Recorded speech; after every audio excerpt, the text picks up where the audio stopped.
नमस्कार दोस्तों, राम राम। ये केबीएस का पेपर है, ठीक है, और पीजीटी का है। अब इसमें जो अपन देखेंगे वो जनरल पेपर ही देखेंगे, ठीक है, सब्जेक्ट का नहीं देखेंगे। और लगभग में जितने भी, जैसे कि पीआरटी के जितने भी लगी थी ना 2023 में, पीआरटी के जो पूरे क्वेश्चन अपन देख चुके हैं, ठीक, 21 से लेके 28 तक लगी थी पीआरटी के, है ना, वो सब क्वेश्चन देख चुके हैं। इसके बाद में जो टीजीटी है उसके पूरे क्वेश्चन देख चुके हैं। तो इसमें शायद 2 या 3 पेपर रह रहे हैं अलग अलग सब्जेक्ट के, क्योंकि इनको इस वजह से देख रहे हैं क्योंकि सेम नहीं है इनमें। ईएमआरएस में तो जैसे कि अगर एक टीजीटी का एक सब्जेक्ट का आपने देख लिया तो सब सब्जेक्ट का जो जनरल पेपर वो सेम था तो वो क्लियर हो गया टीजीटी का। इसी प्रकार पीजीटी का अगर एक देख लिया तो पीजीटी का क्लियर हो गया सब सब्जेक्टों के, ठीक है। और हॉस्टल वार्डन का, लाइब्रेरियन का, ये वगैरह तो अपन ने देख लिया है, ठीक। तो ईएमआरएस तो क्लियर है, और जो पीआरटी है केबीएस ये भी क्लियर है, ठीक है। अब रही बात टीजीटी के 2-3 पेपर रहे हैं, और जो पीजीटी है केबीएस के ये 1 या 2 पेपर रहे हैं, ठीक है। इनमें जो देखेंगे क्या, इनमें यही देखेंगे जैसे कि 40 क्वेश्चन तो मनोविज्ञान के हैं, इसमें ही वो एनईपी से संबंधित भी क्वेश्चन आएंगे, ठीक है। 5 या 10 क्वेश्चन कंप्यूटर के हैं, 5 या 10 क्वेश्चन हिंदी व्याकरण के हैं, 5 या 10 क्वेश्चन, ठीक, यही क्वेश्चन देखेंगे और कुछ नहीं देख रहे हैं, ठीक है। तो ये जिसके भी सिलेबस में उन सभी के लिए काम का है, खासतौर से जो ईएमआरएस की प्री है उसमें खासतौर से काम का है, क्योंकि उसमें 50 + 10 60 क्वेश्चन आएंगे प्री में, और 1/3 नेगेटिव है, और अभी एग्ज़ाम लगेगी, ठीक है। और वैसे जितनी भी टीचिंग की भर्ती होगी, चाहे वो सीटेट है, आरपीएससी, आरएसएस है भी, तो क्योंकि उन सभी के लिए काम का है, क्योंकि पूछेगा कि बताइए जीन पियाजे किसका है, 0 से 2 अवस्था किसने कहा है, ठीक, शेल्डन का कौन सा सिद्धांत था, फ्रोवेल ने कौन सा सिद्धांत दिया था, प्रयास व त्रुटि का सिद्धांत किसको कहा गया है। यहाँ पर 0 से 2 फैक्चुअल ज़्यादा क्वेश्चन नहीं है, लेकिन जैसे कि 2 या 5 क्वेश्चन आ जाते हैं, 2 या 5 क्वेश्चन आ जाते हैं, ठीक है। लेकिन बाकी के जो क्वेश्चन है ना वो समझ पे आधारित ज़्यादा है, और जो स्टेट वाली एग्ज़ाम होती है उनमें फैक्चुअल ज़्यादा पूछते हैं, और जो सेंटर वाली भर्ती है उनमें समझ पे ज़्यादा पूछते हैं, डीएसएसबी को छोड़ के। तो केबीएस एनबीएस और ये जो है ना केबीएस एनबीएस और ईएमआरएस, इनका सिलेबस सेम ही है। चलिए भाई शुरू करते हैं। ये शुरू के हिंदी व्याकरण के क्वेश्चन है। गद्यांश को पढ़ेंगे, करेंगे नहीं क्योंकि कर देंगे इन क्वेश्चनों को, गद्यांश अच्छा है इस वजह से पढ़ रहे हैं। इसके बाद में जो मनोविज्ञान के जो क्वेश्चन हैं उन पे चलेंगे, मनोविज्ञान के।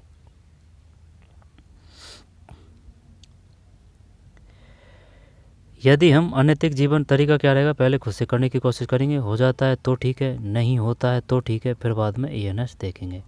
चलिए भाई शुरू करते हैं। यदि हम अनैतिक जीवन बिताएं तो हम मन को नियंत्रण में नहीं ला सकते। अनैतिक जीवन बिताएं तो, दोबारा से देखते हैं। यदि हम अनैतिक जीवन बिताएं तो हम मन को नियंत्रण में नहीं ला सकते। यदि हम अनैतिक जीवन बिताएं तो हम मन को नियंत्रण में नहीं ला सकेंगे। यदि हम जानबूझकर दूसरों को हानि पहुंचाने की आदत हो तो हम अपने मन को वश में नहीं कर सकेंगे। यदि हम हर निरर्थक विवाद में पड़ने के आदी हैं, दूसरों के संबंध में जानने के अनावश्यक रूप से उत्सुक हैं, अथवा दूसरों के दोष खोजने में अत्यंत तत्पर हैं, तो हम अपने मन को वश में नहीं कर सकते। इनका जो गद्यांश है ना वो शानदार होता है, चाहे वो ईएमआरएस का हो, चाहे वो केबीएस का हो, चाहे वो पीआरटी का हो, टीजीटी का हो। यदि हम अनैतिक जीवन बिताएं तो हम मन को नियंत्रण में नहीं ला सकते, ये बात सत्य है। यदि हमें जानबूझकर दूसरों को हानि पहुंचाने की आदत हो तो हम अपने मन को वश में नहीं कर सकेंगे। यदि हम निरर्थक विवाद में पड़ने के आदी हैं, निरर्थक तो दूसरे के संबंध में जानने के अनावश्यक है, विवाद में पड़ने के आदी हैं, निरर्थक विवाद पड़ने के आदी हैं, दूसरों के संबंध में जानने के अनावश्यक रूप से उत्सुक हैं, दूसरों के संबंध में जानने के लिए अनावश्यक रूप से उत्सुक हैं, ठीक है, अथवा दूसरों के दोष खोजने में अत्यंत तत्पर हैं, तो हम अपने मन को वश में नहीं कर सकेंगे। व्याकरण के जो क्वेश्चन उनको देखते हैं। मन के पर्यायवाची शब्द हैं, आगे हैं फिर वो मनोविज्ञान के। ये 5 क्वेश्चन हैं। बन के पर्यायवाची शब्द है, बताइए कौन से हैं। कानन, अरण्य, पाषाण, अरण्य, कंज, कांतार, शैल। कानन अरण्य होना चाहिए भाई। कानन अरण्य 16 में 1 है, ठीक है। कानन अरण्य, ठीक है। तत्सम शब्द का उदाहरण नहीं है, तो यानी कि जो संस्कृत से आए हुए शब्द हैं उनको अपन हिंदी में काम में लेते हैं ना, वही तत्सम है, यानी कि जो संस्कृत से आए हुए हैं, ठीक है। तो घृत है, विद्युत है, सूर्य है, आग तद्भव है, सूर्य, विद्युत और घृत। तत्सम शब्द का उदाहरण नहीं है। क्या करें, इसमें आग ही कर देते हैं। देखते हैं 17वां क्या है, 4 है, ठीक है, आग है।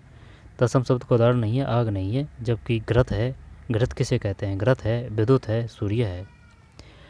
फिर समूह से भिन्न संधि है, समूह से भिन्न संधि है निष्कलंक, निरोग, उच्चारण निष्फलम, निरोग, नी प्लस रोग, ये विसर्ग संधि है। विसर्ग में विसर्ग आएगी, हलंत, और जो व्यंजन संधि है उसमें हलंत आएगा, आधा अक्षर आएगा, पहचान है संधि की। अयादि आएगी, उसमें ये आएगा। और अगर वो गुण की पूछेगा ना कि गुण संधि की पहचान क्या है, तो या तो ऊ की मात्रा आएगी, ठीक है, जैसे कि प्लस है ना इसके आसपास, या तो ऊ की ध्वनि आएगी, या ऊ की मात्रा आएगी, या फिर ऊ आएगा, ठीक है। दीर्घ की संधि की जो पहचान है, तो उसका मतलब है कि भाई जो दीर्घ है ना, यानी कि वो बड़ा है, तो बड़ा का मतलब है जैसे कि बड़ी मात्रा आएगी, जैसे कि ओ या फिर औ, है ना, इस प्रकार की बड़ी मात्रा आएगी दीर्घ का मतलब। और जो वृद्धि है, तो वृद्धि का मतलब जैसे कि क्या है, वृद्धि है, तो ये जो मात्रा की ये वृद्धि हो रही है ना, ये तो यानी मात्रा की अगर वृद्धि होगी ना, तो वो उसमें वृद्धि संधि होगी। अयादि में ए आएगा, यण में ये आएगा, ठीक है, विसर्ग में विसर्ग है, व्यंजन में हलंत आएगा, या फिर आधा अक्षर आएगा, ठीक है। अब रही बात गुण में ऊ की ध्वनि आएगी, या कि ऊ की मात्रा आएगी, ठीक है, या फिर ऊ आएगा स्वयं। और फिर रही बात स्वर की, तो पे ए आई ऊ, है ना, ये आएंगे स्वर में। फिर कौन सी रही, दीर्घ, स्वर, व्यंजन, अयादि, यण और विसर्ग। इसके बाद में और कौन सी रही है, ठीक है, आगे चलते हैं। समूह से भिन्न संधि है, तो निष्कलंक है, निरोग है, उच्चारण निष्फल है। क्या करें भाई इसमें, 18 में निष्कलंक है ना, विसर्ग है इसमें, निष्कलंक, निष्कलंक, निरोग में भी विसर्ग है, निष्फल में भी विसर्ग है, उच्चारण है, तो उच्चारण का हो जाएगा उत्त प्लस उच्चारण। ये जो है ना इसने दिया है, ये विभिन्न तरह के एग्जामों में आ चुके हैं, चाहे वो BEd संबंधित हो या फिर प्री BSTC हो, ऑल क्वेश्चन पेपरों में आ चुके हैं, ठीक है। तो निष्कलंक, निरोग, निष्फल, उच्चारण, उच्चारण में व्यंजन संधि होनी चाहिए, ठीक। तो ये 3 देखते हैं 18 में, 3 है 18 में, ठीक, 18 में 3 है, निष्कलंक, नी प्लस कलंक, निरोग, नी, और निष्फल, निष्कलंक, निरोग, निष्फल। अव्ययी भाव समास का उदाहरण नहीं है अव्ययी भाव का, तो जो अव्ययी भाव समास का उदाहरण नहीं है अव्ययी भाव, और जैसे कि कैटेगरी कौन बताता है, कर्मधारय समास। बहुब्रीहि समास की पहचान क्या है, यानी कि जाता है जाता है जाता है, फिर बाद में अर्थ बताता है, जैसे कि पीला है जिसका अंबर, पीताम्बर, पीताम्बर, यानी कि लंबा है जिसका उदर, लंबोदर, है ना, गणेश जी। ऐसे वो बहुब्रीहि समास है। कर्मधारय है, वो कैटेगरी बताता है। दिगु है, उसमें संख्यावाचक है, ठीक है, संख्यावाचक शब्द आएंगे दिगु में। अब रही बात अव्ययी भाव है, तो वो है। और जो द्वंद्व है ना, तो द्वंद्व का मतलब है माता च पिता च, है ना, तो माता पिता दिन रात, है ना, वो आएगा द्वंद्व में। द्वंद्व, दिगु संख्यावाचक, कर्मधारय कैटेगरी बताता है, बहुब्रीहि बाद में जाके अर्थ देता है, फिर कर्मधारय, बहुब्रीहि, फिर और कौन सा रहा, 6 होते हैं ना समास, ठीक है, दिगु, द्वंद्व, और देख लेना तत्पुरुष समास, है ना, तत्पुरुष समास। कर्ता ने कर्म को कर्ण से द्वारा संप्रदान के लिए कर्त में अपादान से अलग होने, कर्त में अधिकरण में पर भी संबोधन ही अरे हो। संबंध में रा रे री का के की, रा रे री का के की भी आता है, रा रे री का के की, ठीक है। तो ये 19 है, तो इसका मतलब हो जाएगा, तो ठीक, रसोईघर। अव्ययी भाव समास का उदाहरण नहीं है, रसोईघर नहीं है, रसोई के लिए घर ये तत्पुरुष है। जबकि यथासंभव है ना, यथासंभव अव्ययी भाव है। भर पेट अव्ययी भाव है, प्रति चेंज, यानी कोई चेंज नहीं है, जैसे भर में, प्रति में, यथा में, इसी प्रकार कहेंगे अव्ययी भाव समास में। तो यथा, भर, प्रति, यथा, भर, प्रति, किसके उदाहरण है, अव्ययी भाव समास के हैं। यथा समय, भर पेट, प्रतिदिन। रसोई के लिए ये तत्पुरुष समास है। काजल ने सारा दूध फैला दिया, वाक्य रेखांकन में कारक है। काजल ने सारा दूध फैला दिया, तो फैला दिया, तो इसमें क्या करें, संप्रदान तो आएगा नहीं, के लिए के प्रयोग में होता है। तो काजल ने सारा दूध फैला दी, कर्ता कर दें, काजल कर्ता, यहाँ पर कर्म करें, कर्ता ने कर्म, कर्ता ने आ रहा है ना, तो कर्ता ही करते हैं, दो, कर्ता ने कर्म को। तो फिर 20 में 2 है, 20 में 2 का मतलब करता है, 20 में 2 का मतलब करता है ना। कर्ता ने कर्म को कर्ण से द्वारा संप्रदान के लिए अधिकरण, कर्ता ने कर्म को कर्ण से द्वारा संप्रदान के लिए, ठीक है, अपादान संबंध अलग होने के अर्थ में, अधिकरण में पर भी संबोधन अरेर हो और संबंध में रारेरी काके की भी आता है। अब उन क्वेश्चनों पे चलते हैं। चलिए भाई, निम्नलिखित में से कौन सी डिवाइस मानव सामान्य योग डाटा और प्रोग्राम को उस रूम में लाती है जिसे कंप्यूटर प्रोसेस कर सकते हैं? 40 में 2 है,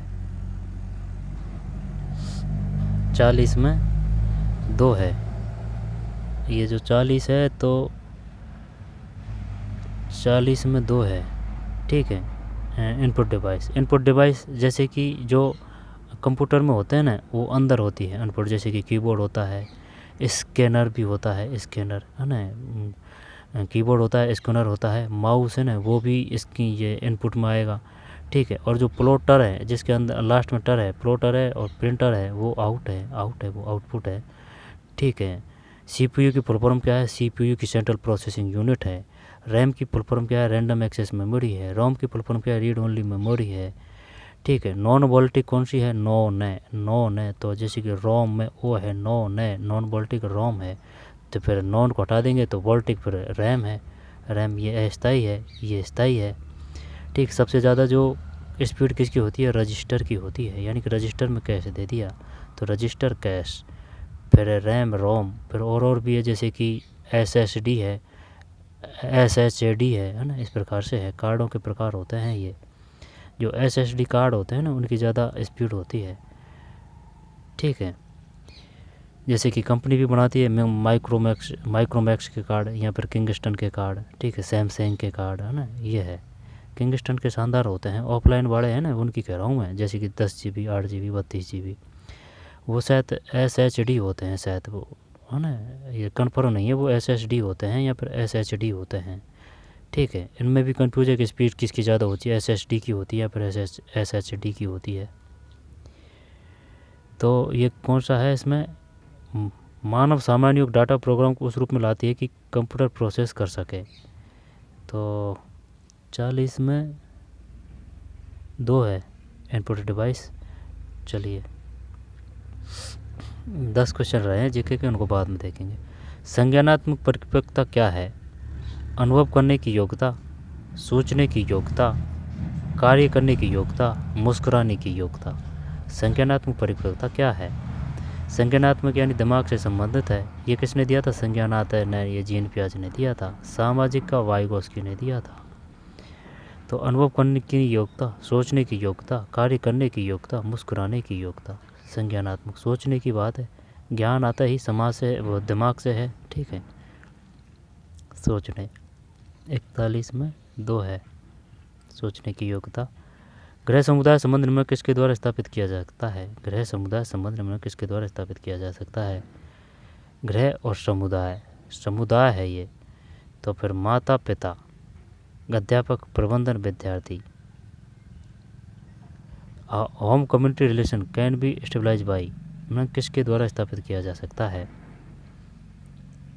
क्या करें भाई इसमें?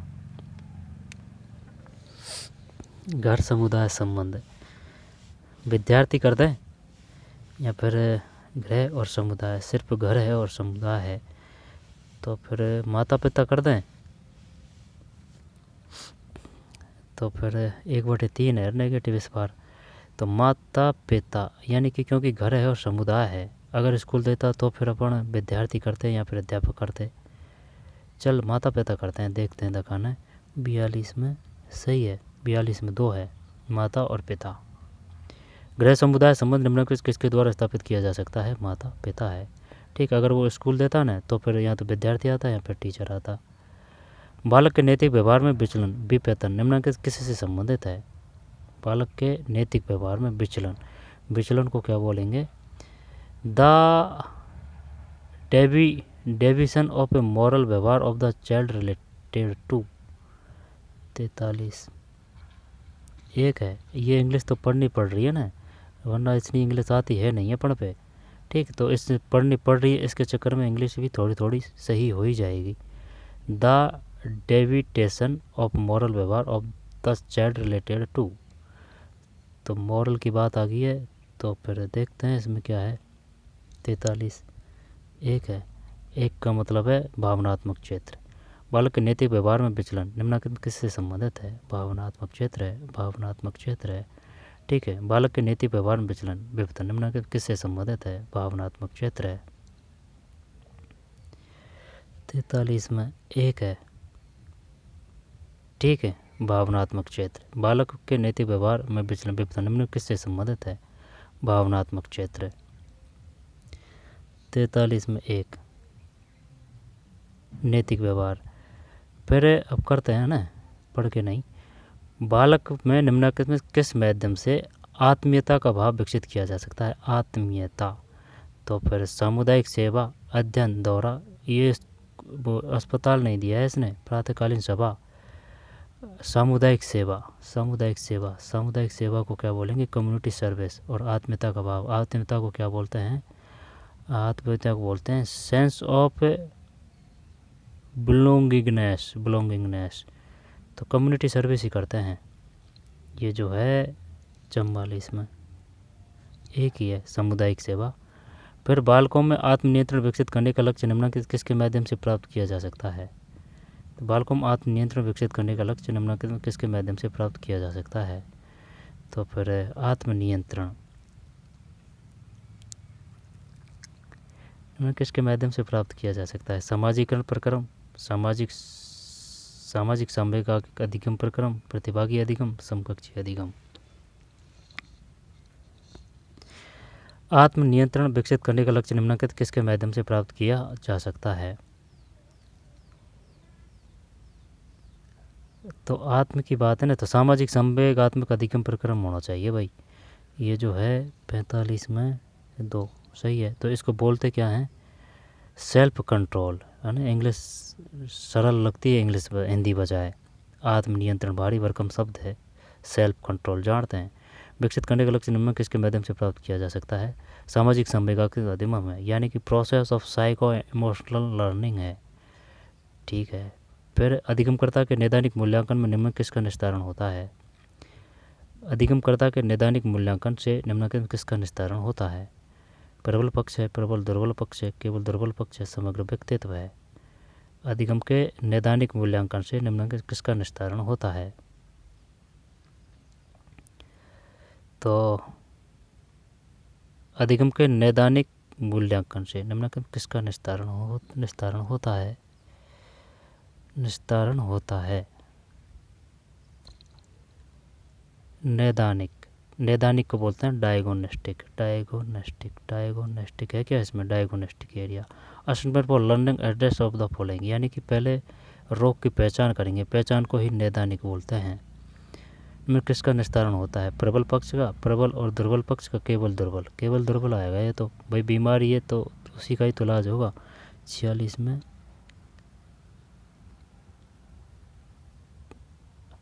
1 मिनट 2 है भाई इसमें। अधिगमकर्ता के नैदानिक मूल्यांकन, प्रबल और दुर्बल पक्ष। ठीक है, जैसे कि किसी का टेस्ट लिया तो कौन मैथ का सही कर रहे हैं, कौन इंग्लिश का सही कर रहा है, कौन जीके का गलत कर रहा है, तो वो प्रबल और दुर्बल दोनों पक्ष आएंगे ना। नैदानिक मूल्यांकन से निम्न किसका निस्तारण होता है? प्रबल और दुर्बल पक्ष। ठीक है, प्रबल और दुर्बल पक्ष। शिक्षा का मुख्य उद्देश्य है, तो शिक्षा का मुख्य उद्देश्य रूपांतरण है, जीवन निर्वाह है, अधिगम है, धनार्जन है। इंग्लिश पढ़ते हैं जब आएगी बात। अर्निंग नहीं, लर्निंग, लिविंग, ट्रांसफॉर्मेटिव। ये करते हैं भाई। ये ट्रांसपोर्टिव भाड़ा भरकम लग रहा है, देखते हैं 47 में 4 सही है। ट्रांसफॉर्मेटिव रूपांतरण। विद्यालय है, अधिगम का केंद्र है, सामाजिकरण का केंद्र है। ठीक है, द्वितीय सामाजिकरण इकाई विद्यालय को कहा जाता है, प्रथम सामाजिकरण इकाई माता पिता परिवार समाज को कहा जाता है। ज्ञान प्राप्ति का स्थान है। ठीक है, अनुशासन की संस्था है। जब होने को तो सब सही है, इसमें कोई दिक्कत नहीं है। ठीक है, कोई भी चुनौती नहीं देने वाला है, जो है ये सब सही है इसको, लेकिन सबसे बेस्ट बताना है आपको। अधिगम का केंद्र है, सामाजिकरण का केंद्र है, यहाँ पर ज्ञान प्राप्ति का स्थान है। इंग्लिश देखते हैं। Centre of learning, centre of socialisation, place of knowledge, institute of discipline. यहाँ पर लर्निंग करें। ऐसा नहीं है कि जो बालक है जो हमेशा स्कूल में सीखेंगे, जो रोड पे जो काम चल रहा है तो वहाँ भी सीख सकता है बालक, ठीक, कहीं भी सीख सकता है बालक, ज़रूरी नहीं वो स्कूल में सीखे, ये बिल्कुल गलत है। तो फिर सोशलाइजेशन ये वही नहीं है कि भाई स्कूल में ही होगा। तो चल ये नॉलेज देख लेते हैं, नॉलेज तो वहाँ से ही मिलती है। देखते हैं दिखाने ये क्या मानता है 48 में। तो सामाजिकरण का केंद्र है भाई, ठीक है भाई, सामाजिकरण का केंद्र माना है इसने, सेंटर ऑफ सोशलाइजेशन। विद्यालय क्या है, सामाजिकरण का केंद्र है।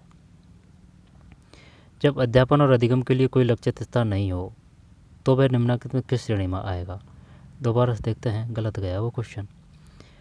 जब अध्यापक और अधिगम के लिए कोई लक्षित स्थान नहीं हो, अध्यापन और अधिगम के लिए कोई लक्षित स्थान नहीं हो तो वह निम्नलिखित में किस श्रेणी में आएगा। इंग्लिश पढ़ें क्या इसकी। When there is a no target place for teaching and learning, it will come under target place for teaching and learning। जब अध्यापन अधिगम के लिए कोई लक्ष्य स्थान नहीं हो तो वह निम्नलिखित किस श्रेणी में आएगा। तो फिर लक्ष्य स्थान नहीं हो तो फिर प्रौढ़ शिक्षा, इनफॉर्मल नहीं, अनौपचारिक कर देते हैं, अनौपचारिक। जो स्कूल हैं वो औपचारिक होते हैं, ठीक है, समाज परिवार ये अनौपचारिक होते हैं, प्रौढ़ शिक्षा वो बड़ों के लिए है। 3 करते हैं भाई, ये अगर मानता है तो ये कर दिया ना, गलत है। अब ये क्या ही करें, वैसे में 49 में 1 माना है अब इसने। जब अध्यापक और अधिगम के लिए कोई लक्षित स्थान नहीं हो, ठीक, कोई लक्षित स्थान नहीं हो तो वह निम्नलिखित किस श्रेणी में आएगा। सहज, इनफॉर्मल, ठीक है, सहज, informal. Teaching and learning, it world come under. बालक की समृद्धि में, समृद्धि मतलब क्या होता है, डेवलपमेंट, ठीक, डेवलपमेंट वैसे विकास को बोलते हैं। ग्रोथ, यानी ग्रोथ ये समृद्धि है, ग्रोथ समृद्धि है, विकास डेवलपमेंट है। बालक की समृद्धि में विकास क्या है, यानी कि ग्रोथ में विकास क्या है ये बताना है, ग्रोथ में डेवलपमेंट क्या है।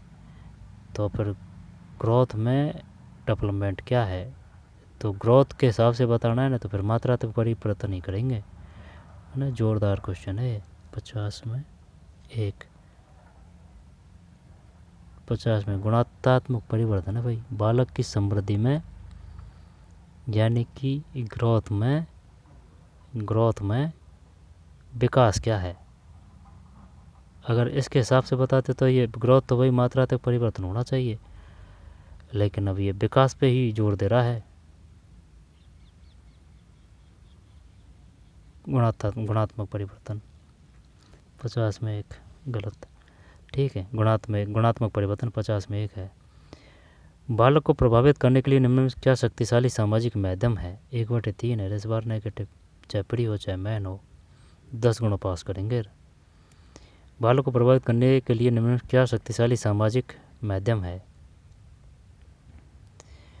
तो शक्तिशाली सामाजिक माध्यम हो जाएगा विद्यालय, मीडिया, अध्यापक, सामाजिक माध्यम है। Social agent of influence of the child, powerful social, विद्यालय करते हैं, देखी जाएगी, होगी ये 51 में 2 गलत है, मीडिया है, मीडिया। बालक को प्रभावित करने के लिए क्या शक्तिशाली सामाजिक माध्यम, मीडिया है, न तो विद्यालय करेगा न अध्यापक। अच्छा, शक्तिशाली सामाजिक माध्यम, social agent of influence in child, media है भाई, ध्यान रखना, मीडिया क्या में क्या मान लेता है, क्या में क्या मान लेता है। ये किशोर अपराध का निस्तारण किया जा सकता है, आंसर ही देख लेते हैं। 52 में 2 है, 52 में 2 है। आर्थिकता और भावनात्मक सहयोग के माध्यम से किशोर अपराध का निस्तारण किया जा सकता है, आर्थिकता और भावनात्मक सहयोग के माध्यम से, ठीक है। किशोर अपराध का निस्तारण किया जा सकता है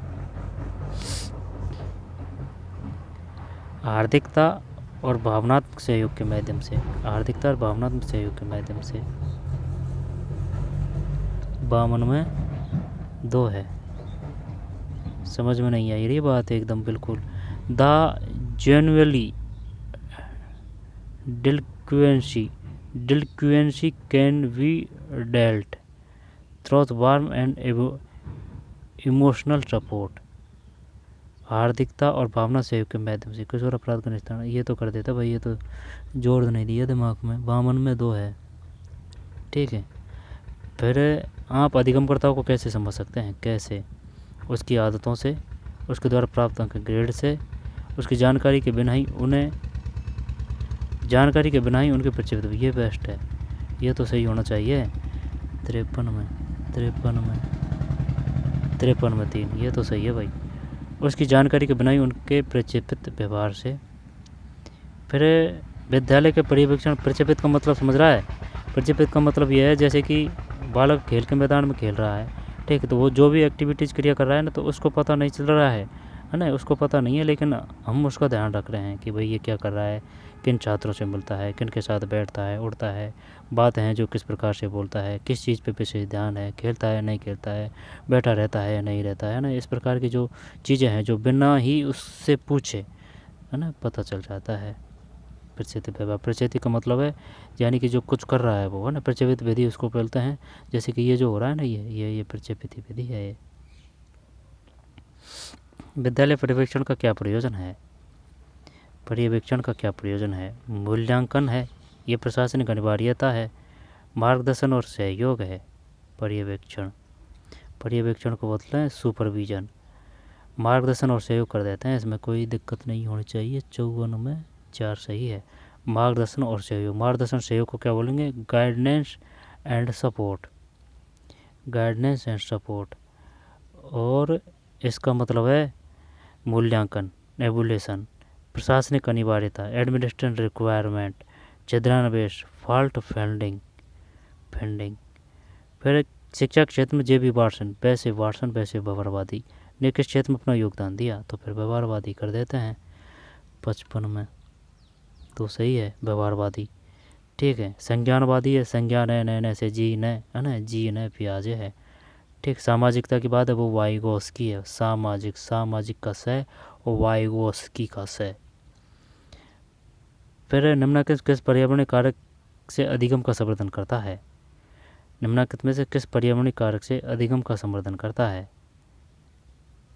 which one of the following environment factor enhance learning? कक्षा का आकार, आरामदेह पंडितम, उत्तम वातायन, है ना, ये इंग्लिश से आएगी समझ में। Good ventilation, decorated classroom, comfortable furniture, size of classroom. पर्यावरण बतानी है ना, तो पर्यावरण की अगर बतानी है तो फिर उत्तम वातायन या फिर सुसज्जित कक्षा करें। क्या ही पता भाई, अब इसमें क्या ही करें। 56 में 3 है, इस बंदे ने सही किया है। उत्तम वातायन। उत्तम वातावरण का मतलब है गुड वेंटिलेशन, गुड उत्तम वातायन। अभी वातावरण दे देता तो इसको कर देते, लेकिन ये उत्तम वातावरण ये ऐसे किया है कि भाई जैसे कि उसमें एसी वगैरह की इनकी व्यवस्था है, जैसे कि यानी कि वातावरण धूप गर्मी वगैरह की व्यवस्था है ना, ऐसे तो फर्नीचर भी दे रखा है, आकार भी दे रखा है, सुसज्जित भी कक्षा है। अगर ये वातावरण दे देता तो फिर ये कर देता, कोई बात नहीं। 3 है, उत्तम वातायन है। बालक में अनुशासन से आपका क्या अभिप्राय है? तो अनुशासन का मतलब तो ये हो जाएगा अभ्यांतरिक व्यवहार के माध्यम से कार्य। अभ्यांतरिक व्यवहार, शरीर की भाव बम्बिंगा, वह व्यवहार।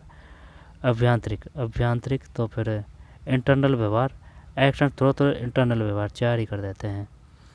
जो 57 है उसमें 4 सही है, ठीक है। एक्शन थ्रोच इंटरनल व्यवहार है। बच्चे का व्यक्तिगत गुण ईमानदारी किसके? ये ईमानदारी तो ये नैतिक आएगा, लेकिन नैतिक दिया नहीं है इसने। किसके अंतर्गत है? पाठ्य पुस्तक तो नहीं है, एक छिपी पाठ्यक्रम चढ़िया आएगा। इस प्रकार के क्वेश्चन आ चुके हैं पहले भी। 58 में 3 है, ठीक, छिपी पाठ्यचर्या। अधिगमकर्ता का मूल्यांकन निम्नलिखित में से ज्ञात करने के लिए किया जाता है। अधिगमकर्ता का मूल्यांकन निम्नलिखित में से ज्ञात करने के लिए किया जाता है।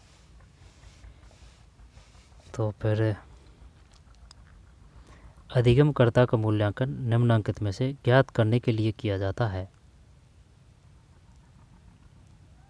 विषय ज्ञान जिससे प्रवीणता प्राप्त हुई हो, मूल्यांकन। दुर्बल पक्ष जिसमें सहयोग अपेक्षित है, अभिरुचि। तनाव से निपटने की योग्यता, मूल्यांकन है ना, तो वो पढ़ा हुआ है उसका ही तो मूल्यांकन करेंगे। The assessment of learner is done to find out the subject knowledge mastered, weak area which need support, aptitude, ability to cope with stress. 2 कर देते हैं भाई इसमें, 5-9 में 2 है, ठीक है। यानी कि दुर्बल पक्ष जिसमें सहयोग अपेक्षित है। एक सफल शिक्षक में क्या गुण होना चाहिए? तो सफल शिक्षक का मतलब हो जाएगा सकारात्मक अभिवृत्ति, है ना, उत्तम संप्रेषण, गतिशीलता, आकर्षक व्यक्तित्व। अब बताइए इसमें क्या करें? गुड कम्युनिकेशन कर दें इसमें, यहाँ पर पॉजिटिव एटीट्यूड कर दें, डायनेमिज्म, यहाँ पर मैग्नेटिक पर्सनैलिटी। तो शिक्षक में तो पढ़ाना आना चाहिए, तो उत्तम संप्रेषण, सकारात्मक अभिवृत्ति, इसको क्या बोलेंगे? पॉजिटिव एटीट्यूड, ये भी सही है। गतिशीलता, आकर्षक व्यक्ति, सब सही है इसमें होने को तो, लेकिन बेस्ट कौन सा है? उत्तम संप्रेषण कर दें क्या इसमें? सकारात्मक अभिवृत्ति, गतिशीलता, सबसे बेस्ट 2 लग रहा है।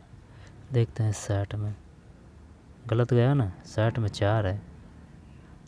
आकर्षक व्यक्ति के भाई, मैग्नेटिक पर्सनैलिटी को माना है अब इन्होंने, माना है तो माना है, क्या करें, आकर्षक व्यक्ति तो माना है इन्होंने। बालक में सहभागितात्मक समूह कार्य निम्नलिखित में किसके अंतर्गत आता है? तो समाज है क्या इसमें? रचनावाद, तो रचनावाद सहभागिता, रचनावाद में कर देते हैं। सशक्तवाद, संज्ञानात्मकवाद, व्यवहारिज्म, व्यवहारवाद आ रहा है ना, फिर कोई दिक्कत नहीं है। 61 में 1,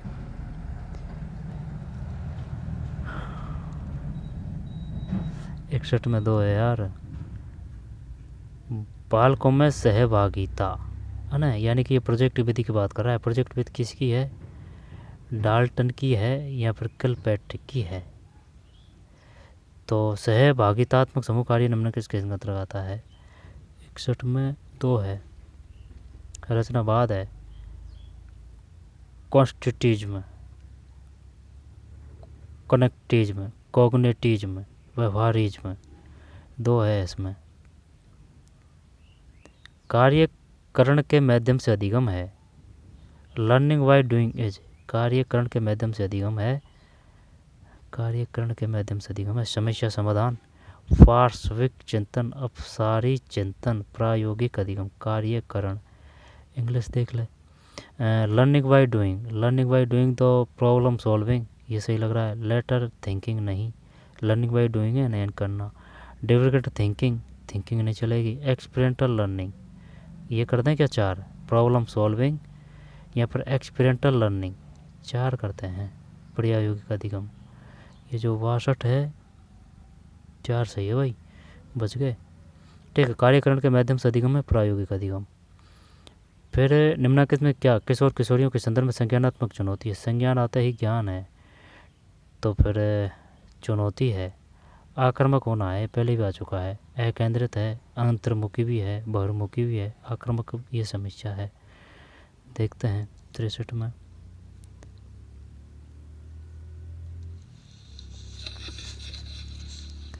गलत है, अहम केंद्रित है भाई इसमें। अब एक जो क्वेश्चन आया था ना, उसमें आक्रामक होना माना था, लेकिन वो अलग तरीके से था। संज्ञानात्मक चुनौती है, संज्ञानात्मक, अहम केंद्रित है ये, ठीक है। बहिर्मुखी अंतर्मुखी ये समस्या नहीं है, आक्रामक भी नहीं है, संज्ञानात्मक के हिसाब से देना है ये, तो फिर अहम केंद्रित है, ठीक है। एक्सटिज्म, एंट्रिज्म, इकोन्ट्रिज्म, एसोसिएशन, 3 है। कक्षा में अध्यापक की मुख्य भूमिका क्या है? प्रेरणा स्रोत के रूप में भूमिका निर्वाह चाहिए, यही कर देते हैं। 64 में सही गया है। तो अधिगम के लिए निम्नलिखित में क्या अपरिहार्य है? प्रयास है, रुचि है, ध्यान है, एकाग्रता। एकाग्रता होनी चाहिए भाई। तो अगर एकाग्रता है और ध्यान नहीं है, तो फिर तो एकाग्रता है तो फिर ध्यान आ जाएगा, रुचि भी आ जाएगा, प्रयास भी हो जाएगा, तो फिर एकाग्रता ही करते हैं, एकाग्रता करते हैं। 65 में, 65 में 3 है, गलत है। ध्यान है भाई, ध्यान से ही एकाग्रता आएगी। अधिगम के लिए निम्नलिखित क्या पर्याय है? ध्यान, ध्यान, ध्यान, काक चेष्टा बको ध्यान हो ना, ध्यान है। गैर मान्यता प्राप्त विद्यालयों का प्रतिषेध का उल्लेख निम्नलिखित में किस में किया गया है? तो गैर मान्यता प्राप्त NEP 2020 है, प्रोग्राम एक्शन ये 1992 से है, शिक्षा का अधिकार अधिनियम 2009 है, राष्ट्रीय शिक्षा नीति 1986 है। ये राजीव गांधी के समय थी, और जो 1968 है, ठीक है, 1968 है, वो इंदिरा गांधी के समय। जो 86 है राजीव गांधी के समय, 20 है जो मोदी के समय। 5 3 3 4 है, इसमें कोई दिक्कत नहीं है, ठीक है। फिर पर्यवेक्षण द्वारा प्रेषण के फलस्वरूप, पर्यवेक्षण द्वारा कक्षा प्रेषण के फलस्वरूप, बड़ा ही कर देते हैं, ये बड़ा सा दिख रहा है, इसको ही कर दें बिना पढ़े ही। पर्यवेक्षण द्वारा कक्षा प्रेषण के फलस्वरूप, पर्यवेक्षण। तब क्लासरूम ऑब्जर्वेशन है ना, classroom observation by a supervisor world I lead to. अधिगम क्षेत्रों को पूरा किया जाता है, शैक्षणिक उत्कृष्टता के लिए समाधान उपलब्ध कराया जा सकता है। 4 है, 68 में 4 है, ठीक है। ये ऐसे नहीं करेंगे अपने साथ में धोखा कि भाई चल, अगर जैसे कि बड़ा नहीं है तो ये नहीं देगा। 1-2 क्वेश्चन हो सकते हैं, लेकिन ज़्यादातर 80% अगर बड़ा आ रहा है तो सही ही जाएगा सेंटर की जो भर्ती है उनमें। अधिगम क्षेत्रों को पूरा किया जाता है और शैक्षणिक उत्कृष्टता के लिए समाधान उपलब्ध कराया जा सकता है। प्राचार्य की शैक्षिक भूमिका क्या है? प्राचार्य की शैक्षिक भूमिका क्या है? बजट तैयार करना, क्रिकेट टूर्नामेंट का आयोजन, अध्यापकों को पाठ का प्रदर्शन डेमो देना। प्राचार्य प्रिंसिपल। तो फिर academic role, budget preparation, cricket tournament का आयोजन, डेमो लेसन टू टीचर को पाठ का प्रदर्शन देना। टाइम टेबल मेकिंग, तो प्रधानाचार्य तो टाइम टेबल ही बनाएगा भाई। 4 ही करते हैं। 69 में गलत गया भाई, 3 किया है इसने। अध्यापकों को पाठ का प्रदर्शन डेमो देना, वो तो आगे ध्यान में, लेकिन भाई बात ऐसी आ गई ना कि प्राचार्य के समक्ष डेमो देंगे टीचर, प्रिंसिपल थोड़ी देगा टीचरों के सामने डेमो। लेकिन ऐसे डेमो दे सकता है जैसे कि कोई क्लास है और जैसे कि प्रिंसिपल गया कि भाई आप इसको इस प्रकार से पढ़ाइए, ये इस विधि है ना, इसका प्रयोग कीजिए और इस प्रकार से क्वेश्चन पूछिए, तो इस प्रकार से वो डेमो हो सकता है। सही है, अध्यापकों को पाठ का प्रदर्शन डेमो देना। परंपरागत पाठ्यचर्या से क्या हानि है? परंपरागत से यह अरुचिकर है, यह बालकों के लिए उबाऊ है, इससे देर से चलने वाले बालक संतुष्ट नहीं होंगे, इससे विशिष्ट प्रतिभाशाली बालक संतुष्ट नहीं होंगे। क्या हानि है? परंपरागत डिसवांटेज है ये, disadvantage of A cognitive curriculum. ये बालकों के लिए उबाऊ है, यह अरुचिकर है, इससे देर से चलने वाले बालक संतुष्ट नहीं होंगे।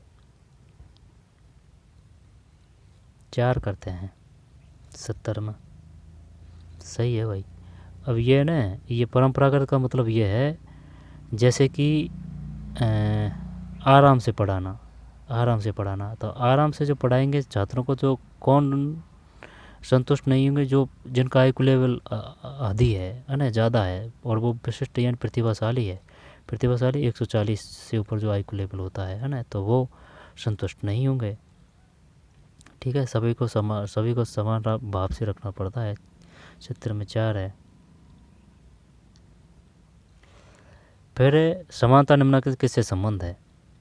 समावेशी, विवर्षी, विशेष शिक्षा, समग्र शिक्षा। जब exclusive education, special education, exclusive education, special करते हैं जो 71 है, 1 है स्पेशल। ये तो सीधा था भाई क्वेश्चन, लेकिन है ना चक्कर यहाँ पड़ गया। ये जो इंग्लिश है ना, ये समझ में नहीं आई बात। अब यहाँ हिंदी समझ में आ रही थी बात। समावेशी शिक्षा, समानता निम्न किससे संबंध है? समावेशी शिक्षा। लेकिन ये जो स्पेशल है ना, ये समावेशी समझ के ये कर दिया तीसरा, समावेशी शिक्षा इसमें 1 है। डिस्कैलिया ये गणित से है, कैलकुलिया आते गणित से है, और ग्राफिया आते ही वो उससे है, लिखने से संबंधित है। ठीक, लिखने से। लेकिन एक क्वेश्चन आया था कि ये बता जो डिस्ग्राफिया है, डिसजोग्राफिया है, वो किससे संबंधित है? ऑप्शन था कि भाई जिसको लिखने में अक्षमता है वो है, या फिर जिसको पेशियों से संबंधित लिखने में अक्षमता है, ऐसे था। तो वो जो लिखने में अक्षमता है ना वो नहीं माना, पेशियों के माध्यम से जो लिखने में अक्षमता है ना वो माना था।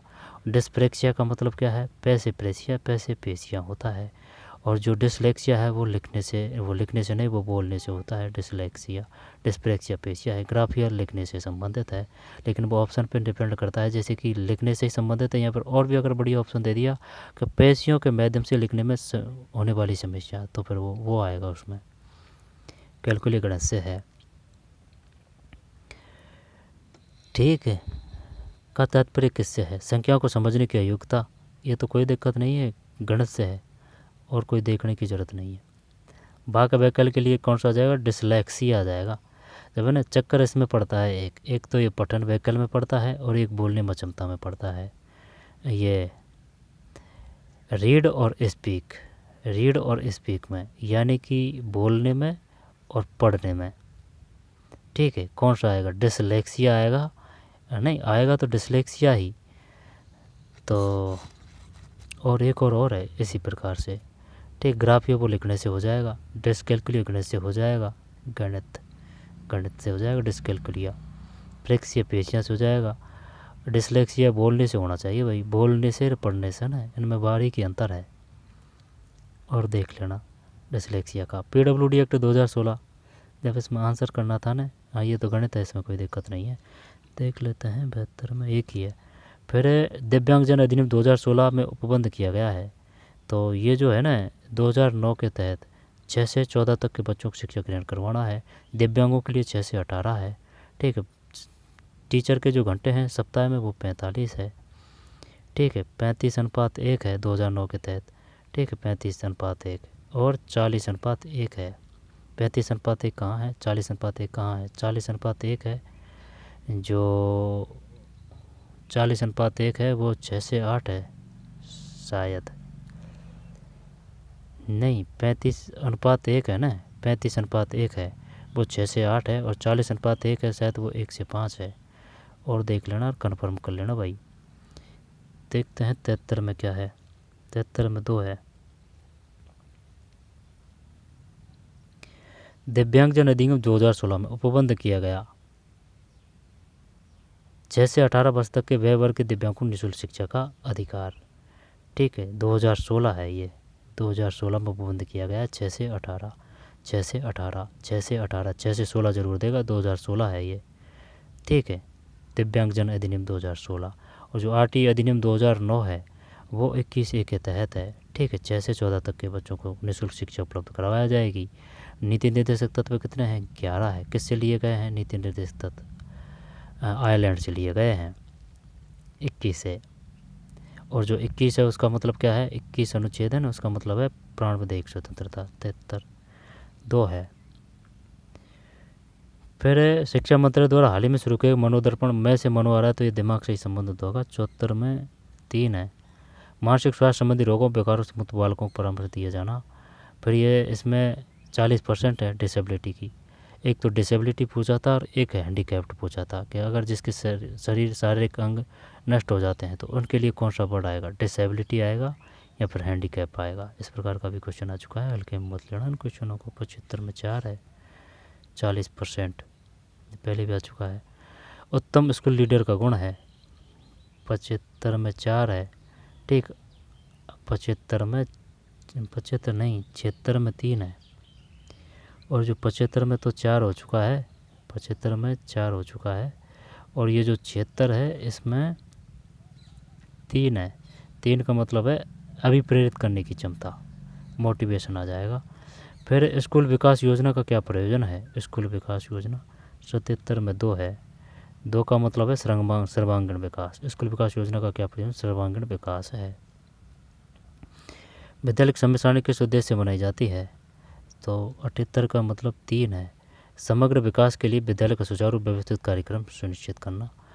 फिर 2005 ऐसी मुख्यतः किस पर बल दिया गया है? खेलने पे या फिर खेल में? 7 9 3 है। 3 में परीक्षा परिणाम है, परीक्षा परिणाम। राष्ट्रीय पाठ्यचर्या रूपरेखा 2005 मुख्यतः किस पर बल दिया गया है? परीक्षा परिणाम है। फिर सीसीई स्कीम है, सीसीई की फुल फॉर्म क्या है? सतत एवं समग्र मूल्यांकन। योजना का क्या लाभ है? बड़ा क्या है? इससे ग्रेड प्रणाली स्थापित किए जाने के बाद अनावश्यक तुलनात्मक भाव समाप्त होता है। सही है सीसीई। 80 में 2 है, ठीक, 80 में 2 है। गद्यांश को पढ़ेंगे, क्वेश्चन नहीं करेंगे। चित्रकारी की दशा इस प्रकार की हो गई थी कि राधा कृष्ण कदम के नीचे खड़े हैं। कदम की एक एक पत्ती अलग अलग बारीकी के साथ बनी दिखाई पड़ती है। राधा की चुंडी एक एक बूटी बड़ी सावधानी और मेहनत के साथ बनाई गई है। देखने वाले को यह नहीं जान पड़ता कि वह कुछ दूर पर खड़ा होकर कदम और राधा कृष्ण को एक साथ देख रहा है, बल्कि यह जान पड़ता है कि कभी तो पत्तियां गिनने के लिए वह पेड़ पर चढ़ता है और कभी नमूना लेने के लिए चुनरी हाथ में लेता है। ऐसी रचनाओं के प्रति यदि श्रद्धा प्रकट की जाती है तो वह अभ्यास, श्रम और बारीकी अर्थात साधन संपन्नता के विचार से होगी, साहित्य की पूर्णता अर्थात कला के विचार से नहीं, जिसका उद्देश्य मानव हृदय पर मधुर प्रभाव डालता है। ठीक है, ये हिंदी के क्वेश्चन है, व्याकरण के नहीं है, जो ऑप्शनल है ना उनके हैं। ठीक है, स्फीति में बारिश से है ना, तो ये ऑप्शनल वाले हैं, इनको नहीं पढ़ेंगे अपन। अगर व्याकरण के अगर क्वेश्चन होते तो देख लेते। अब जो जीके के क्वेश्चन रहे हैं उनको देखते हैं। बताइए भाई, ये जो 21 है इसमें क्या है? जब भारत में आपातकाल की उद्घोषणा लागू होती है तो राष्ट्रपति एक आदेश के द्वारा निम्नलिखित अधिकारों में से किसे प्रवर्तन के लिए न्यायालय जाने के अधिकार को निलंबित कर सकते हैं? एक को निलंबित कर सकते हैं। 3, मानव दुर्व्यापार के संबंध में शोषण के विरुद्ध अधिकार निलंबित कर सकते। किसी अपराध के लिए एक से अधिक बार दंडित दिए जाने के संरक्षण अधिकार, इसको नहीं कर सकते। किसी आरोप को स्वयं प्रति गवाह बनने के तो वैध किए जाने के संरक्षण अधिकार, इसको नहीं कर सकते। विधि द्वारा स्थापित प्रक्रिया के सिवाय व्यक्तिगत स्वतंत्रता से वंचित किए जाने के अधिकार, ये नहीं कर सकते। इसको कर सकते हैं मानव दुर्व्यवहार के संबंध में शोषण के विरुद्ध अधिकार। ठीक है, आगे चलते हैं। आपातकाल की उद्घोषणा लागू होती है। भारत के स्वास्थ्य और परिवार कल्याण मंत्रालय मरीजों को डॉक्टर से टेली परामर्श उपलब्ध कराने हेतु शुरू की गई पहल का क्या नाम है? आयुष्मान भारत टेली केंद्र है, ई संजीवनी 22 में ई संजीवनी है, ई संजीवनी। टेली परामर्श उपलब्ध कराने तो ई संजीवनी। निम्नलिखित में से किसने ब्रिटिश संसद में महाभियोग विचारण का सामना किया था? महाभियोग का लॉर्ड माउंटबेटन करें, वारेन हेस्टिंग्स है, वारेन हेस्टिंग्स है शायद 23 में, वारेन हेस्टिंग्स है। ठीक है, वारेन हेस्टिंग्स। ब्रिटिश संसद में महाभियोग विचारण का सामना किया था, वारेन हेस्टिंग्स। लॉर्ड माउंटबेटन, वो विलियम बेटिंग है 1929 से सती प्रथा। ठीक है, एल्यूमिनियम सिलेंडर में भरपूर चट्टानों के अपघटन को कौन से खनिज भंडार का निर्माण होता है? तो फिर चॉइस में 2 है, चॉइस में 2 का मतलब है बॉक्साइट भंडार। एल्यूमिनियम सिलिकेट से भरपूर चट्टानों के अपघटन से कौन से खनिज भंडार का निर्माण होता है? बॉक्साइट भंडार है, बॉक्साइट। दरीवा, तांबा, राजपुर दरीवा, जस्ता, मैग्नीज, बांसवाड़ा। तो ये चॉइस है, ये 2 है, चॉइस में 2। एक एल्यूमिनियम सिलिकेट से भरपूर चट्टानों के अपघटन से कौन से खनिज भंडार का निर्माण होता है? बॉक्साइट भंडार। एल्यूमिनियम सिलिकेट से भरपूर बॉक्साइट भंडार। फिर मैस्ट्रिक्ट संधि के परिणाम स्वरूप किसकी स्थापना हुई?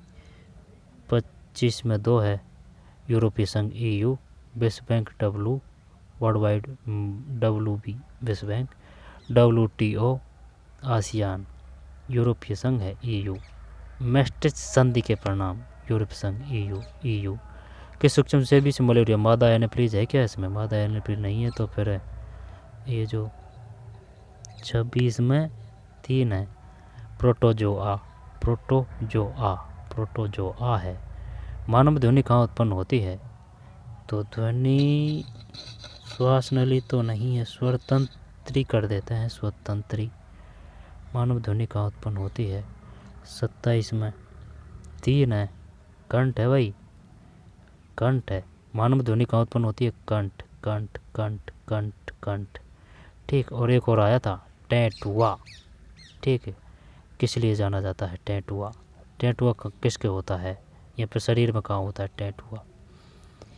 फीफा वर्ल्ड कप है ना। फिर उर्दू ये करंट है, ये नहीं आएगी।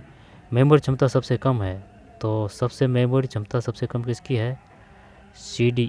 जब रैम, रोम, मैन मेमोरी, कैश मेमोरी सबसे कम है। डिस्क मेमोरी क्षमता सबसे कम है। अब सबसे ज़्यादा स्पीड तो कैश रजिस्टर की के बाद कैश की होती है। कैश करें क्या इसमें? ये जो है कौन सा 30 में कैश ही है भाई। ठीक है, अगर स्पीड ज़्यादा है तो क्षमता कम है। रजिस्टर की सबसे ज़्यादा होती है, इसके बाद में कैश है, यानी कि रजिस्टर में कैश रुपये देती है, रजिस्टर कैश है। इसके बाद में रैम, रोम है ना, कुछ ऐसे है। रजिस्टर, कैश, रैम, रोम, SSD, SSD कुछ ऐसे है। तो फिर ये 30 है, तो इसमें 4 है कैश मेमोरी। कैश मेमोरी निम्नलिखित में किससे मेमोरी क्षमता सबसे कम है? Cache memory. ठीक, स्पीड सबसे ज़्यादा इसकी होती है, रजिस्टर के बाद में कैश की। तो ठीक है, ये रीजनिंग आ चुकी है। इसके बाद में रीजनिंग आ चुकी है। अब फिर ये कुछ कंप्यूटर के क्वेश्चन है, तो देख चुके हैं अपन। निम्न कौन सा एक वेब आधारित सर्च इंजन का एक लोकप्रिय उदाहरण नहीं है? जब देख, अगर वो वेब ब्राउज़र पूछेगा ना, वेब ब्राउज़र वैसे बिंग है, कोई दिक्कत नहीं है, याहू है, गूगल है। एज नहीं है, ठीक, एज नहीं है। और रिच टेक्स्ट फॉर्मेट का अर्थ है रिच टेक्स्ट फॉर्मेट।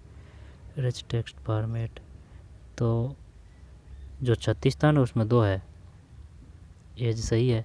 फिर ये जो 37 है, रिच टेक्स्ट फॉर्मेट का अर्थ है 37 का मतलब 2 है, 2 का मतलब है फॉर्मेटेड टेक्स्ट।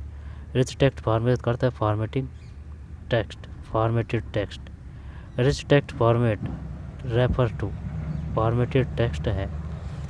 फिर नीचे दी गई फीचर सूची का अध्ययन कीजिए। आंसर देख लेते हैं। 37 में क्या किया है?